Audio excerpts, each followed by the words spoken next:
नमस्कार दोस्तों जब इरादे मजबूत हों और कुछ कर गुज़रने की क्षमता हो तो व्यक्ति क्या नहीं कर सकता। इस बात का अगर सही अनुमान लगाना हो तो हमें आज जिस एक नायक का मैं ज़िक्र कर रहा हूँ, अपनी फील्ड के नायक का, अपने क्षेत्र के नायक का, उसकी कहानी आपको इस बात की पुष्टि करेगी कि आप में कितनी सामर्थ्य है।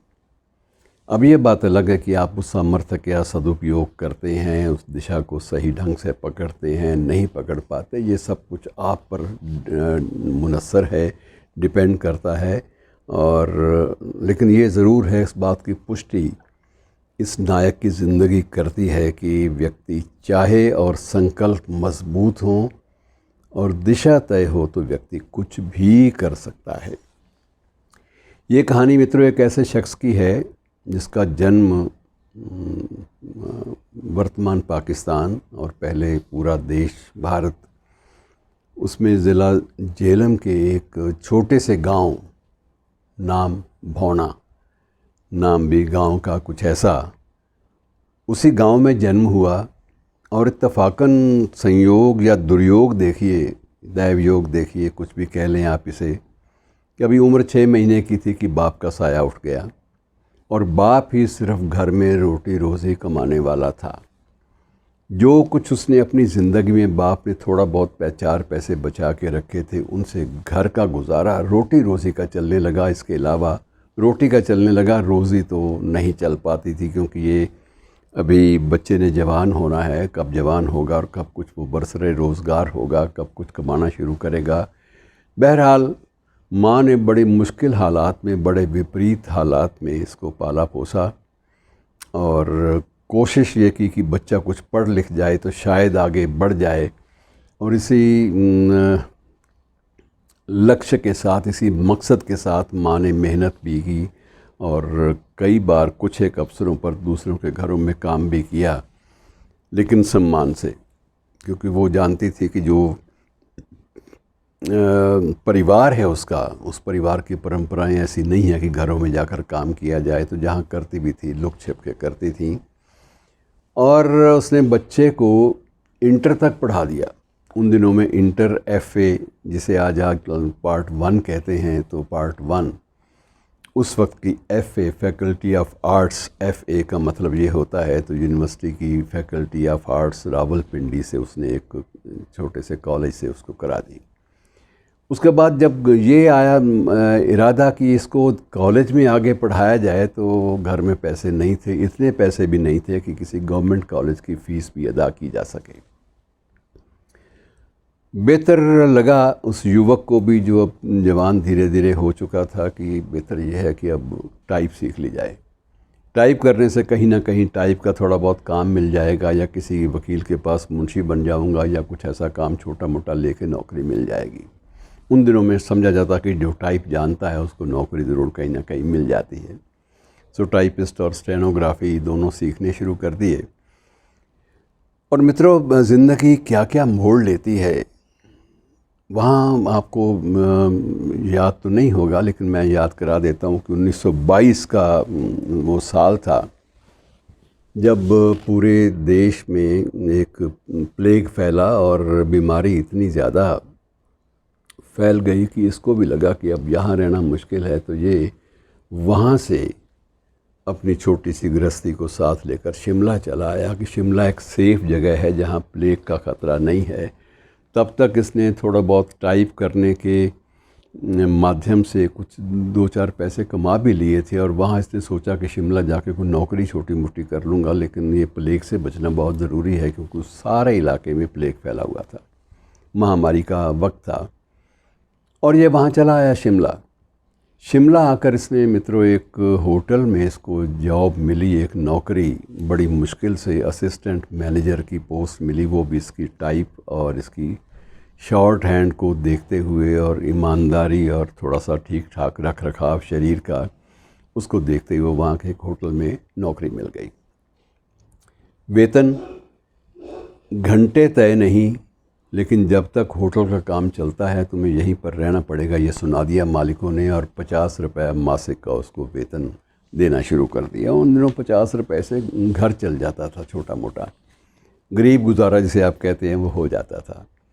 तो इसने वहाँ रहकर 50 रुपए महीना पर इसने काम लिया। वो होटल का नाम था सीसल होटल, शिमला का एक बड़ा प्रोमिनेंट होटल था, मशहूर होटल था। उसका मैनेजर था एक क्लार्क और उसकी मिसेस दोनों ही मैनेजमेंट को संभालते थे, और दोनों को लगा कि ये लड़का ईमानदार भी है, मेहनती भी है, इस पर डिपेंड भी किया जा सकता है, इसलिए इसको थोड़ी ज़िम्मेदारी और दे के 4 पैसे और इसको दे दिए जाएं। उसकी ज़िम्मेदारियां थोड़ी सी और बढ़ा दी गई, और ज़िम्मेदारियां बढ़ाकर उसकी थोड़ा सा वेतन भी उसमें इजाफ़ा हो गया ताकि वो आराम से रह सके। और बहुत जब दयालु हुए तो क्लार्क ने अपने होटल के जो मैनेजर थे क्लार्क, उन्होंने ये अर्नेस्ट क्लार्क नाम था, तो उन्होंने ये सोच लिया कि तुम अगर एक्स्ट्रा काम करोगे और अपनी ईमानदारी दिखाओगे, तुम्हें भोजन यहाँ से मुफ्त मिला करेगा, तुम्हें भोजन की चिंता नहीं रहेगी, और रात को अगर तुम लेट हो जाओगे तो अपने परिवार के लिए भी भोजन ले जा सकोगे, ये हम तुम्हें। तो ऐसे छोटी छोटी सुविधाएं लेकर ये लड़का आगे बढ़ा मित्रों। और उसके बाद जब क्लार्क ने एक बार अपनी मिसेस के साथ, अपनी पत्नी के साथ विदेश जाना था कुछ लंबे अरसे के लिए, तो उसने वो होटल जो था उसकी प्रबंधन का सिलसिला सारा का सारा इसको सौंप दिया ओबराय को, जिसका नाम मैं आपको बता रहा हूँ, MS ओबराय, मोहन सिंह ओबराय। तो मोहन सिंह ओबराय को सौंप दिया कि तुम अब हमारी अनुपस्थिति में इस होटल की देखभाल करोगे और सब कुछ तुम्हारे ज़िम्मे छोड़कर हम जा रहे हैं।